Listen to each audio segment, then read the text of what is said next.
দুধ চিতই পিঠা পছন্দ করেন না এমন মানুষ কিন্তু খুঁজে পাওয়া যাবে না। আর সেই পিঠাটি যদি হয় নরম সফট আর একদম টসটসে রসে আর দুধে ভেজানো, তাহলে তো কোনো কথাই নেই। আর এটা এতটাই পারফেক্ট এবং সফট হয়েছে যেটা মুখে দিলেই মিলিয়ে যাবে, দেখেই বুঝতে পারছেন। তো আশা করছি বরাবরের মতো আজকের রেসিপিটা আপনাদের কাছে অনেক সহজ আর ভালো লাগবে। অনেকেরই প্রবলেম থাকে দুধে যখন গুড় অ্যাড করা হয় তখন দুধটা ফেটে যায়, আবার চিতই পিঠা বানানোর সময় চিতই পিঠাগুলি সুন্দরভাবে ফুলে না বা ছিদ্রযুক্ত হয় না। তো সকল ধরনের টিপস থাকবে আজকের ভিডিওতে। তো কোথাও যাবে না, পুরো ভিডিও জুড়ে সাথে থাকবেন। রেসিপি ভালো লাগলে পেজ ফলো করে সাথে থাকবেন আর ভিডিওতে একটা লাইক দিতে ভুলবেন না। আর অবশ্যই পরিবার পরিজনদের মাঝে ভিডিওটি বেশি বেশি শেয়ার করে দেবেন। ভিউয়ার্স, চুলায় একটা হাঁড়িতে আমি 1.5 লিটার পরিমাণ গরুর দুধ নিচ্ছি, দেখতে পাচ্ছেন। তো দুধটাকে আমি খুব ভালোভাবে জাল করে নেব এলাচ, দারুচিনি আর তেজপাতা দিয়ে সুন্দর একটি ফ্লেভারের জন্য। তো এদিকে দুধটা জাল হতে থাক, আর দুধটাকে কিন্তু বেশি জাল করে ঘন করে নেওয়া যায়। আর কেন বেশি ঘন করা যাবে না সেটা আমি পরে বলছি। তো এদিকে একটি বলে আমি 3 কাপ পরিমাণ চাউলের গুঁড়ি নিয়ে নিয়েছি, আর এটা কিন্তু বাজারে কেনা শুকনো চালের গুঁড়ি।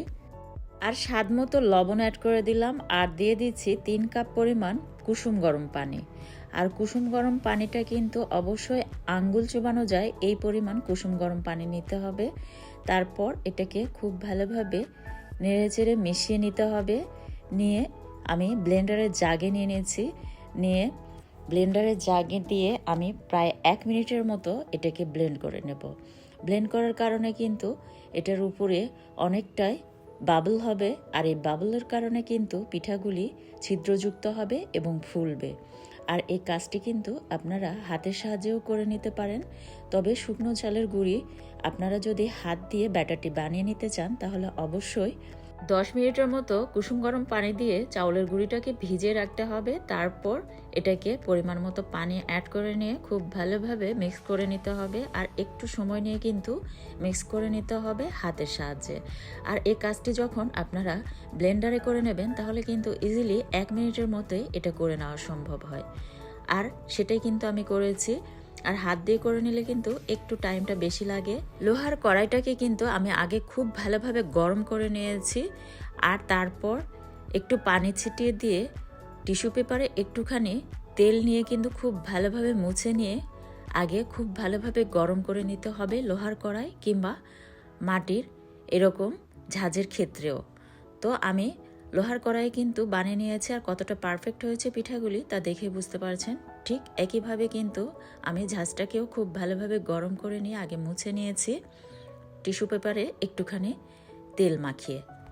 আর এখানে একটা টিপস বলে দিই, অবশ্যই এটা ফলো করতে হবে। লোহার কড়াই কিংবা ঝাঁঝ যেটাই হোক না কেন খুব ভালোভাবে একদম গরম করে নিতে হবে। তারপর চুলার পাওয়ারটা হাই স্পিডে রেখে কিন্তু ব্যাটারটা দিতে হবে, যাতে ব্যাটারটা দেওয়া মাত্রই উপরে বুদবুদের সৃষ্টি হয়, তাহলে কিন্তু এরকম ছিদ্রযুক্ত হবে এবং পিঠাগুলি ফুলবে। তারপর ঢাকনা দিয়ে ঢেকে দিতে হবে।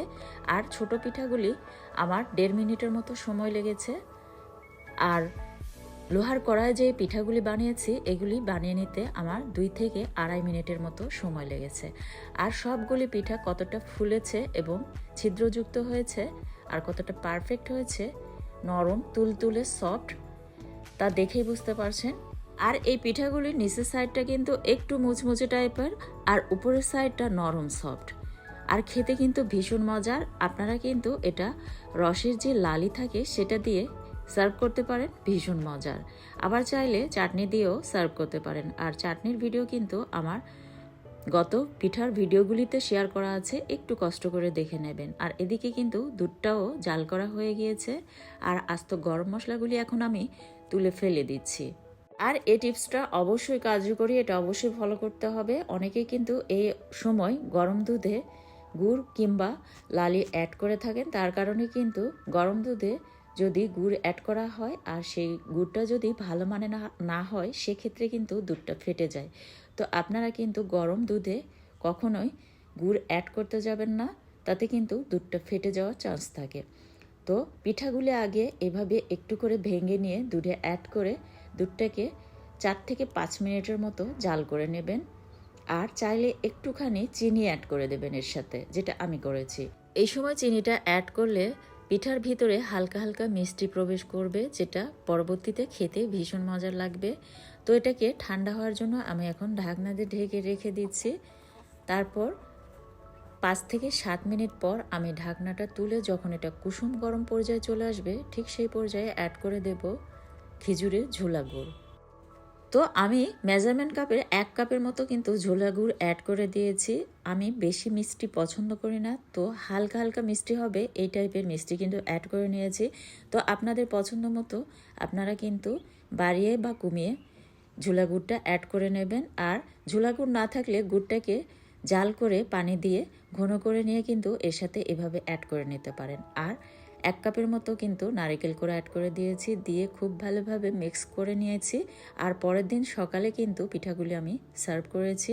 আর কতটা সুন্দরভাবে পিঠাগুলি ভিজেছে তা দেখে বুঝতে পারছেন, মুখে দিলেই কিন্তু মিলিয়ে যাবে, একদম নরম সফট তুলতুলে। চিতই পিঠা বানানোর সময় যদি আপনাদের পিঠাগুলি না ফোলে, সেক্ষেত্রে বেকিং পাউডার কিন্তু অ্যাড করে নিতে পারেন, এই ধরুন 1/2 চা চামচের মতো, তাহলে কিন্তু পিঠাগুলি ফুলবে। তবে বেকিং পাউডার না ইউজ করাটাই ভালো। আমার মতো করে অবশ্যই ট্রাই করে দেখবেন, আপনাদের পিঠা পারফেক্ট হবে। রেসিপি ভালো লাগলে পেজ ফলো করে সাথে থাকবেন, আর অবশ্যই পরিবার পরিজনদের মাঝে ভিডিওটি বেশি বেশি শেয়ার করে দেবেন। পরবর্তী রেসিপি দেখার আমন্ত্রণ জানিয়ে বিদায় নিচ্ছি।